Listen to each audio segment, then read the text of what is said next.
आपने बुलाया था मीडिया?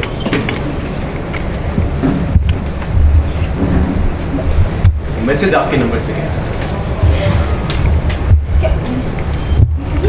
एक सेकंड करना प्लीज। वो श्वेता को जाता है बिकॉज़ यहाँ पर सारा जो इल्ज़ाम है वो इस पर लग जाता है कि मीडिया को किसने बुलाया, और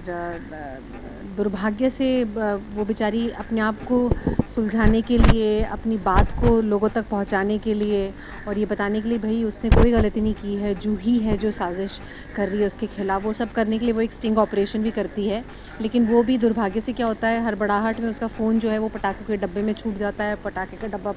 फट जाता है, फूट जाता है और सारे पटाखे फट जाते हैं और उसमें उसका फ़ोन चला जाता है। एंड फिर अचानक से खबर पता चलती सबको कि भैया उसके फ़ोन नंबर से ही जो है मीडिया को खबर मिली है, और इसलिए मीडिया घर में आई है और उन्होंने एसीपी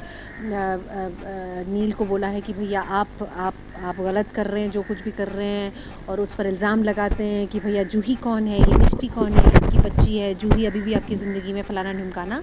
और उस वजह से जो है नील जो है वो अपना काबू खो देता है और वो जाकर थोड़ा धक्का वक्का मारता है मीडिया को, तो वो और भड़क जाते हैं और वहाँ पर उसको अपने ऑफिसर, सीनियर ऑफिसर्स से उनको finally when he comes to know, तो उसको पता चलता है कि ये नंबर तो मेरी माँ का है। और यहाँ पर श्वेता जो है वो सबको बताने की कोशिश कर रही है कि उसकी गलती नहीं है, उसने ये सब कुछ नहीं किया है, उसका फ़ोन तो देखो पटाखे के डब्बे में ही उसमें ही जल गया, और उसने ये सब कुछ किया था ये बताने के लिए आप लोगों को कि भाई उसकी गलती नहीं है, जूही ही ये सब कुछ कर रही है और जूही गलत है। और लेकिन यहाँ पर जो पासा पूरा पलट जाता है, सब लोग सोचते हैं कि नहीं, पहले जैसे श्वेता थी अवनी के खिलाफ़ जाती थी, अब वो अचानक से जूही के खिलाफ़ जा रही है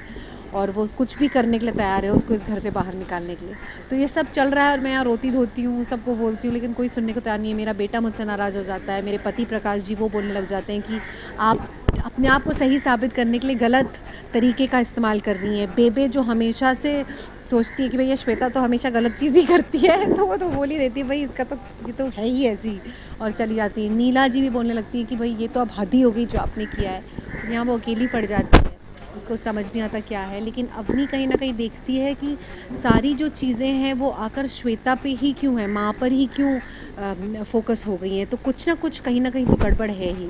और इसकी बनस्पत इवन श्वेता ठानती है कि मैं भी सबको साबित करके ही रहूँगी कि मैं यहाँ पर सही हूँ। और